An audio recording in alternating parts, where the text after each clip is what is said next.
Hello, once again, welcome to all of you students. Today I will teach polynomial 2.2 chapter of NCERT. इससे पहले मैंने polynomial का concept भी दिया था और 2.1 चैप्टर भी सॉल्व कराया था।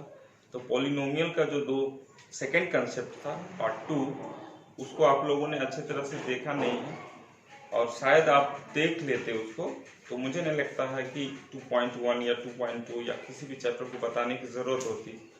सो प्लीज़ आप उसको एक बार फिर से देखो, क्योंकि जब कंसेप्ट क्लैरिटी हो जाएगी तो आप लोगों को कोई प्रॉब्लम नहीं होगा। इस बीच में हम आज 2.2 चैप्टर पढ़ाने जा रहे हैं आप लोगों को। स्टार्टिंग करते हैं। पॉलिनोमियल, इससे पहले हमने बताया था कि polynomial, what is polynomial? Polynomial is a algebraic expression. In that expression, all variables, all powers of variables are should be whole number. मतलब कि पॉलिनोमियल एक ऐसा अलजेब्रिक एक्सप्रेशन है जिसके सारे वेरिएबल्स के जो पावर होंगे वो होल नंबर होंगे, तो वो पॉलिनोमियल होगा और अदरवाइज वो पॉलिनोमियल नहीं होगा। जैसे 2x² + 5x + 3। अब 2x स्क्वायर में x पे पावर कितना है? 2 है, तो होल नंबर है। प्लस 3x तो प्लस 5x तो x टू द पावर 1 है, तो 1 भी होल नंबर है। प्लस 3 तो कांस्टेंट टर्म हो गया। तो इसके सारे पावर्स होल नंबर है। तो सारे पावर्स जब किसी वेरिएबल्स के होल नंबर्स होंगे तो वो पॉलिनोमियल होगा। ये हमने पॉलिनोमियल की पहचान बताई थी। तो आप इससे पहले के सारे वीडियोस जो पॉलिनोमियल से रिलेटेड है वो आप देख लें। और आज पॉलिनोमियल 2.2 जो एनसीईआरटी का चैप्टर है वो हम बताने जा रहे हैं। आइए देखते हैं इसको। तो सबसे फर्स्ट क्वेश्चन है, find the value of polynomials. Polynomials क्या है? 5x - 4x² + 3x at question number 1, x = 0, x = -1 and x = 2। तो ये पॉलिनोमियल है और इसका वैल्यू निकालने के लिए बोला जा रहा है। और ये वैल्यू 3 कंडीशंस में निकालना है। कब? जब x 0 हो, x का वैल्यू 0, तब इस पॉलिनोमियल का वैल्यू क्या होगा। x का वैल्यू -1 हो, तब इस पॉलिनोमियल का वैल्यू क्या होगा। और x का वैल्यू अगर 2 हो तो इस पॉलिनोमियल का वैल्यू क्या होगा। बहुत सा सिंपल सा क्वेश्चन है। और इसमें x = 0 अगर लेते हैं तो px तो पॉलिनोमियल है, px = 5x - 4x² + 3।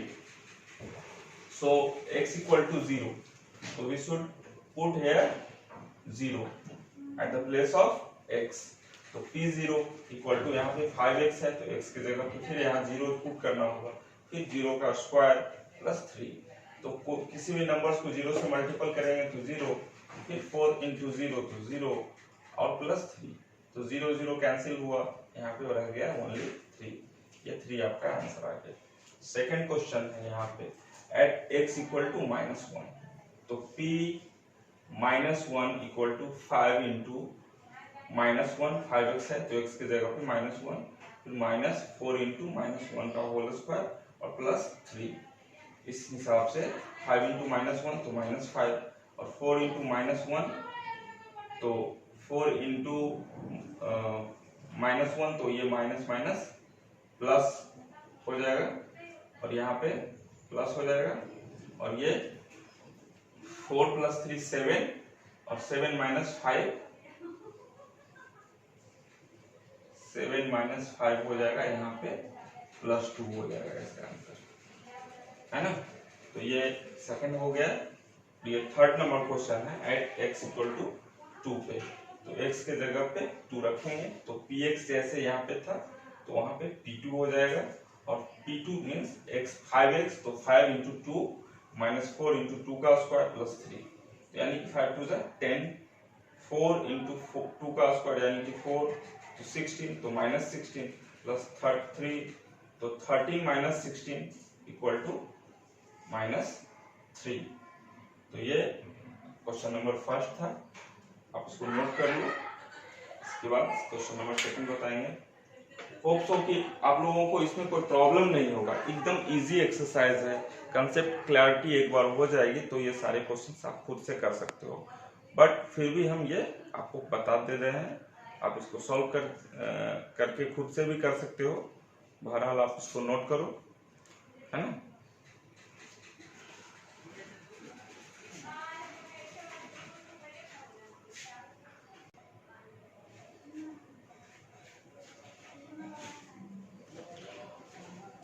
अब ये क्वेश्चन नंबर 2 है, आइए देखते हैं इसको। Question number 2, find P0, P1 and P2 for each of the polynomials. And what are the polynomials? The first of the polynomials is Py equal to y square minus y plus 1. Now solve question number 1. Py equal to y square minus y plus 1. Now put 0 at the place of y. So P0 equal to 0 square, because here y equal to 0 minus 0 plus 1, और ये answer आ गया आपका 1। उसी तरीके से eight P1, तो P1 तो यहाँ y स्क्वायर तो 1 का स्क्वायर, फिर कितना है y है तो -1, और फिर 1 तो दिया हुआ है पहले से, तो 1 से 1 यहाँ पे कैंसिल, और ये यहाँ पे जो रिमेनिंग आ गया वो 1, तो इसका वैल्यू 1 आया, 1 आंसर होगा। इसी तरीके से P2, तो P2 हो गया यहाँ पे 2 का square -2 plus 2, 4 -2 plus 2, 4 to 6 odd mass के अकॉर्डिंग चलेंगे, और 6 - 2 4, तो ये हो गया क्वेश्चन नंबर 1। अब इसी तरीके से क्वेश्चन नंबर 2 भी कर सकते हैं। तो क्वेश्चन नंबर 2 क्या है, Pt equal to 2 plus t plus 2t square minus T cube. करना क्या है, पॉलिनोमियल्स फाइंड करना है, और इसमें 3 वैल्यू रखना है, P0, P1 एंड P2। तो P0 रखेंगे तो P0 equal to 2 plus t के जगह पे यहाँ पे 0, फिर 2 इंटू टी स्क्वायर तो 0 का स्क्वायर माइनस टी क्यूब तो 0 का क्यूब। अब P0 equal to 2 plus 0 minus 0, क्योंकि 2 इंटू 0 तो 0, अब यहाँ पे ओनली 2 इसका आंसर आ जाएगा। फिर P1 इसी तरीके से निकालेंगे, 2 प्लस 1 प्लस 2 इंटू 1 का स्क्वायर माइनस 1 क्यूब, तो 2 प्लस 1 प्लस 2 माइनस 1, तो 2 प्लस 1 3, 2 5, और 5 माइनस 1 4, इसका आंसर आ जाएगा। इसके अलावा जो थर्ड नंबर है P2, तो 2 प्लस 2 t के जगह पे 2 रखा गया है, फिर 2t स्क्वायर तो 2 इंटू 2 का स्क्वायर माइनस टी क्यूब, तो 2 का क्यूब। अब ये 2 हो गया, ये 2 हो गया 4, और ये हो गया 2 4 जा 8 और माइनस 8, तो 8 से 8 कैंसिल, और ये 2 2 4। इस तरीके से क्वेश्चन नंबर थर्ड है, जो कि बिल्कुल आसान है। क्वेश्चन नंबर 4 कर देते हैं, आप क्वेश्चन नंबर 3 खुद से कर सकते हो।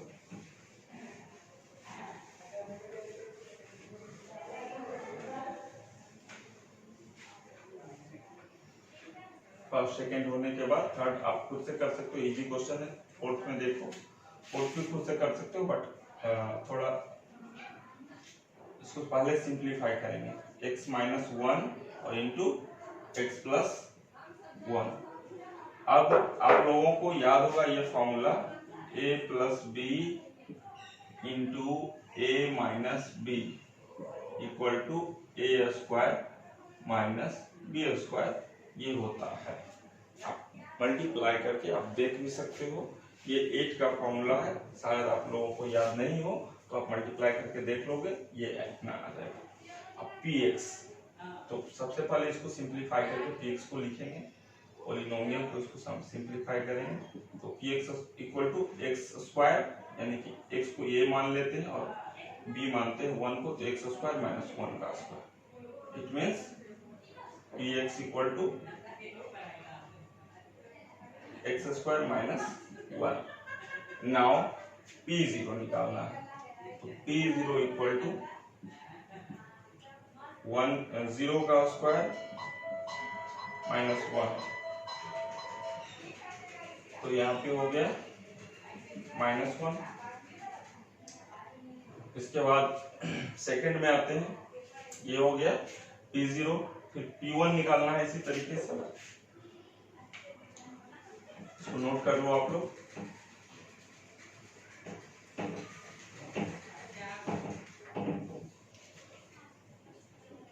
x equal to x minus 1 into X plus 1 equal to X square minus 1, ये तो आ ही चुका था। और P1 फाइंड करना है, तो P1 इक्वल टू 1 का स्क्वायर माइनस 1, तो 1 का स्क्वायर क्या है 1 और माइनस 1 क्या होगा 0। इसी तरीके से P2, ये आंसर हो गया। फिर अगला P2, तो P2 क्या होगा 2 का स्क्वायर x की जगह पे माइनस 1 यानी कि 4 माइनस 1, तो ये हो जाएगा 3। इसी तरीके से क्वेश्चन नंबर 2 आपका 2 का 4th हो गया। तो ये आप 4th नंबर कर लो, और 3rd नंबर वैसे ही x की जगह पे 1 पुट करो, 0 पुट करो और 2 पुट करो, तो P0, P1 और P2 फाइंड हो जाएगा। इसके आगे क्वेश्चन नंबर 3, वो भी बिल्कुल आसान है।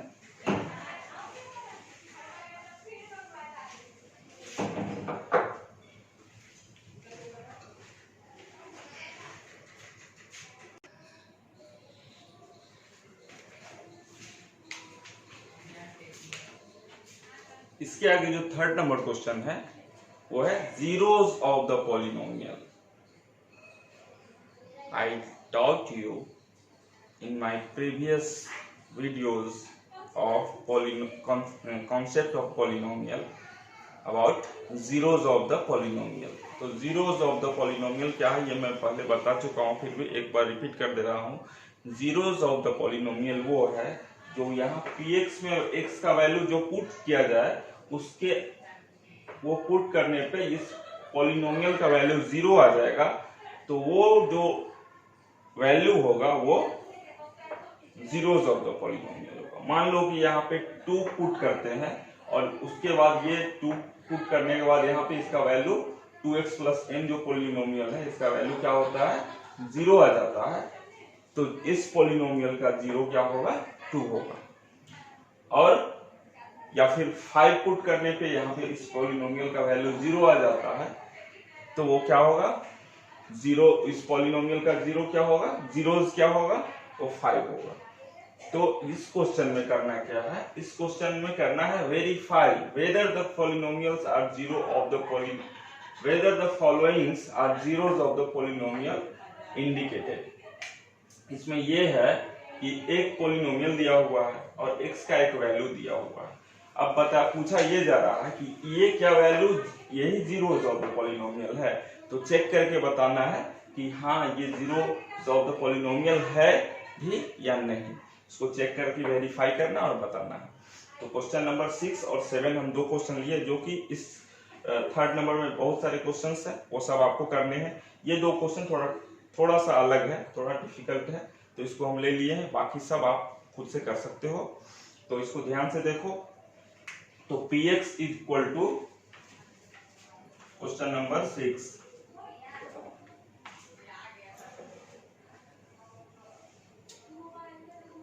px equal to 2x plus m, इसका वैल्यू 0 आना चाहिए। यदि x का वैल्यू ये पुट करके हम इसको यहाँ पे 0 ले आते हैं और 0 आ जाता है, तो ये zeros of the polynomial m minus m by l होगा, अदरवाइज नहीं होगा। तो x के जगह पे हम यहाँ पे m by l minus m by l put करते हैं, पुट करके देखते हैं। तो माइनस m बाई l यहाँ पे पुट करेंगे तो p minus m by l हो जाएगा, और यहाँ पे 2 इंटू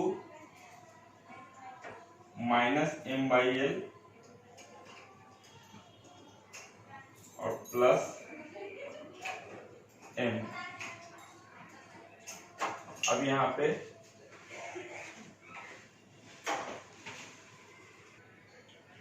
तो यहाँ px इक्वल टू इसमें lx प्लस m है और x equal to minus m by l है। अब ये देखना है कि ये जीरोस ऑफ इस पॉलिनोमियल का जीरोस है कि नहीं। तो इस पॉलिनोमियल का जीरो कब होगा, जब ये m बाई l का वैल्यू हम यहाँ पे x की जगह पे पुट करेंगे और इस पॉलिनोमियल का वैल्यू टोटल 0 आ जाएगा तो ये इस पॉलिनोमियल का जीरोस कहलाएगा, अदरवाइज नहीं कहलाएगा। तो ये हमको चेक करके वेरीफाई करना है।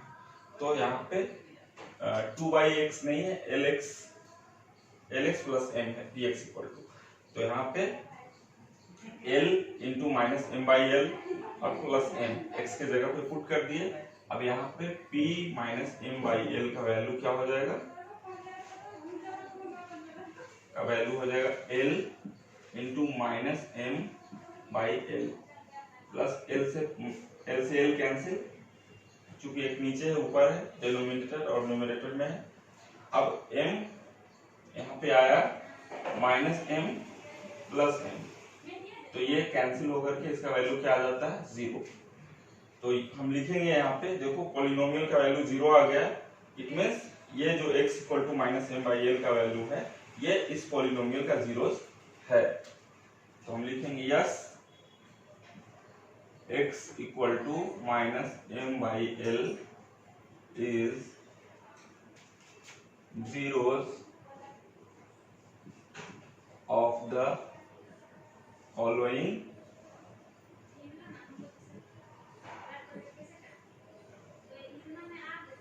polynomials।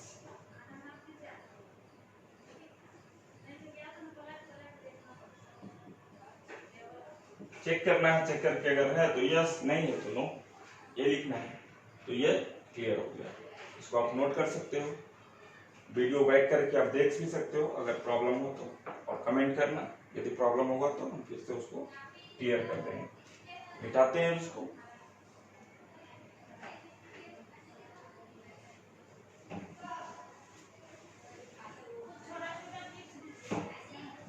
इसी तरीके से क्वेश्चन नंबर 7, क्वेश्चन नंबर 7 में क्या है, दो x का वैल्यू दो वैल्यू दिया गया है और पूछा जा रहा है क्या ये जीरोस ऑफ द पॉलिनोमियल होंगे, तो हमको एक एक करके दोनों का चेक करना है। तो सबसे पहले लिखेंगे p x equal to minus 1/√3 का हम चेक करेंगे, तो इसके जगह पे लिखेंगे p माइनस 1/√3। अब यहाँ पे 3 और 1/√3 का वैल्यू क्या हो जाएगा, 1/√3 का स्क्वायर माइनस 1। अब एक चीज आप ध्यान से देखो, आपको पता भी होगा कि जब कोई रूट इंटू रूट होता है तो यह रूट कैंसिल होकर के 3 हो जाता है। तो ये 3 है, 1 का स्क्वायर तो 1 इंटू 1 तो 1 होगा, और √3 का स्क्वायर नीचे आएगा तो √3 इंटू √3 क्या होगा, 3 और माइनस 1, तो 3 से 3 कैंसिल और 1 माइनस 1 इक्वल टू 0। तो ये हो गया आपका p माइनस 1√3 इक्वल टू 0। तो यहाँ पे हम लिखेंगे yes x equal to minus 1/√3 is zeros of the polynomial, following polynomial से मतलब हुआ इसका जो यहाँ पे px equal to 3x square minus 1 दिया हुआ है वो फॉलोइंग पॉलिनोमियल। अब इसके बाद जो सेकंड वैल्यू है उसको चेक करना है, तो सेकंड वैल्यू चेक करेंगे, इसको मिटा देते हैं ताकि तुम लोगों को परेशानी नहीं हो देखने में। तो देख लो, इसको सेकंड से आप राइट डाउन कर सकते हो। हो गया, करते हैं अब सेकंड क्या है, x का वैल्यू, x का वैल्यू यहाँ पे सेकंड इसमें है, दो वैल्यू दिया हुआ, तो सेकंड वैल्यू है p 2/√3। तो यहाँ पे लिखेंगे 3 इंटू 2/√3 का स्क्वायर करेंगे और माइनस 1 करेंगे, तो p 2/√3 इक्वल टू 3 इंटू 2 का स्क्वायर 4 और √3 का स्क्वायर 3 एज यूजुअल, और माइनस 1, ये वैल्यू क्या आ गया, 3 आ गया। तो यहाँ पे इस पॉलिनोमियल का वैल्यू इसके वैल्यू रखने पे 0 नहीं आता, तो लिखेंगे यहाँ पर नो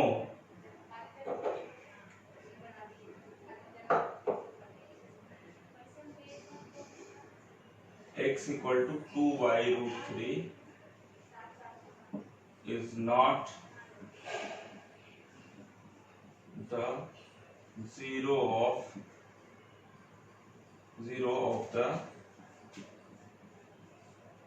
following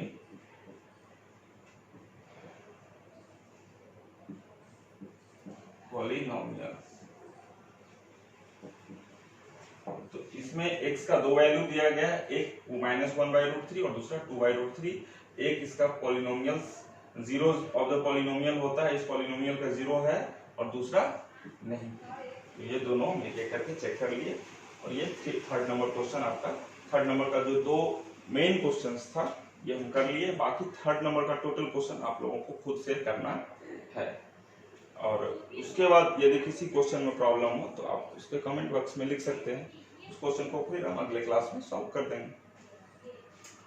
क्वेश्चन नंबर 4 देखते हैं।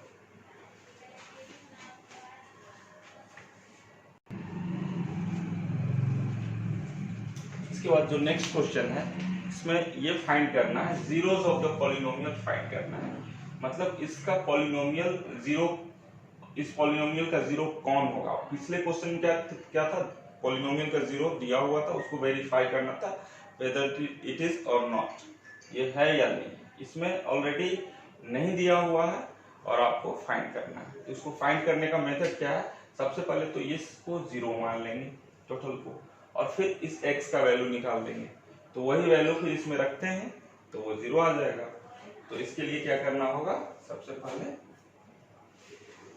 px equal to cx plus d equal to 0 ये करना होगा और इसके बाद x का वैल्यू निकालना होगा। अब that's imply cx plus d equal to 0। अच्छा, यहाँ एक कंडीशन भी दिया होगा कि c is not equal to 0, c 0 के इक्वल नहीं होगा। अब क्या करेंगे, cx और d इधर आएगा तो माइनस में चला जाएगा। तो अब x इक्वल टू क्या होगा, माइनस डी बाई सी, चूंकि x is not equal to 0 ये पहले क्लियर कर चुका है। अब x का वैल्यू माइनस डी बाई सी है, तो यही जो है इस पॉलिनोमियल का जीरो होगा। अब इसमें कोई अगर डाउट हो तो थोड़ा चेक करके इसको देख लेते हैं। तो p माइनस डी बाई सी इसको रखते हैं। अब यहाँ पे c इंटू एक्स का वैल्यू क्या नहीं, यहाँ पे हम लाए हैं जीरो का वैल्यू, इस पॉलिनोमियल का जीरो क्या है माइनस डी बाई सी, तो इसका माइनस डी बाई सी रख के देखते हैं वैल्यू और प्लस डी, सी से कैंसिल हो गया और minus D plus D equal to 0 आ गया। इट मींस ये जो वैल्यू आया है यही जीरोस ऑफ द पॉलिनोमियल, इस पॉलिनोमियल का जीरो यही है। इसके बाद अगला क्वेश्चन है तो बहुत ही सिंपल है।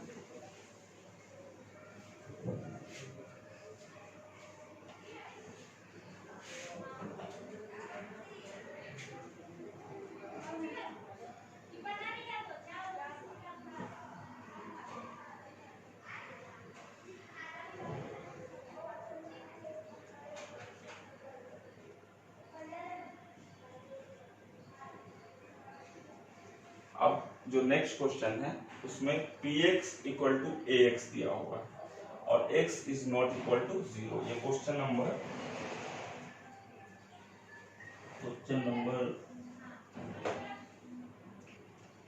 इसके आगे क्वेश्चन नंबर 6 है। इसमें px इक्वल टू ax दिया गया है and a is not equal to 0। तो इसका जीरोस क्या होगा, इस पॉलिनोमियल का जीरो क्या होगा। तो सबसे पहले इसके लिए क्या करना होगा, इतना इक्वल टू 0 मानना होगा, फिर x का वैल्यू निकालना होगा। दैट्स इम्प्लाई अब यहाँ पे ax इक्वल टू 0 है और यहाँ पे a 0 नहीं है, तो x का क्या होगा वैल्यू, या तो दोनों वेरिएबल्स नंबर है, यहाँ पे दोनों का वैल्यू अलजेब्रिक नंबर है, दोनों कांस्टेंट नंबर, दोनों में से कोई नहीं है। तो मुझे पता नहीं है, आप लोगों को भी पता नहीं चलेगा किसमें कौन जीरो है और कौन जीरो नहीं है, क्योंकि अगर किसी भी नंबर का जीरो से मल्टीपल होता है और दोनों मल्टीप्लिकेशन में है, तो किसी भी नंबर का मल्टीप्लिकेशन होता है, मल्टीपल होता है जीरो से, तो वो जीरो बन जाता है। तो यहाँ क्लियर कर चुका है क्वेश्चन कि a is not equal to 0। तो इस सिचुएशन में क्या होगा, ऑब्वियसली x इक्वल टू 0 होगा, a is not equal to 0 है, तो ये क्यों हम a क्या कर सकते हैं, इसको इस साइड लाएंगे तो 0/a। अब किसी भी नंबर को 0 से किसी भी नंबर को डिवाइड करते हैं तो उसका वैल्यू क्या आता है, 0। तो यहाँ पे x इक्वल टू 0 आता है। इट मीन्स यहाँ पे इस पॉलिनोमियल का जीरोस क्या होगा, 0 ही होगा। अब इसको चेक कर सकते हैं आप, ये हम सही है या गलत है। तो px इक्वल टू p0 रखते हैं और p0 रख करके a इंटू 0 क्या हो गया, 0। इसका मतलब इस पॉलिनोमियल का 0 x है। इसी तरीके से नेक्स्ट क्वेश्चन x का क्वेश्चन नंबर 3 के जो बाकी क्वेश्चन है और 4th के जो बाकी क्वेश्चन है वो आप खुद से कर सकते हो। और ये जो इसमें से थोड़ा सा डिफिकल्ट क्वेश्चंस थे उन सारे क्वेश्चंस को मैंने कर दिया है। होप्सो कि आप इसको समझ गए होंगे, और कोई प्रॉब्लम होगा तो कमेंट करो और बाकी होमवर्क करके कंप्लीट रखो। और उस होमवर्क बनाने में यदि क्वेश्चन नंबर 3 और 4 ये आपका होमवर्क रहा, अगले वीडियो में मिलते हैं। और उसमें प्रॉब्लम आए 3rd या 4th के किसी भी क्वेश्चंस में तो वो आप कमेंट कर सकते हो, उसको हम नेक्स्ट क्लास में क्लैरिफाई कर देंगे। होप सो कि आप लोगों को कोई प्रॉब्लम नहीं होना चाहिए। Thank you very much.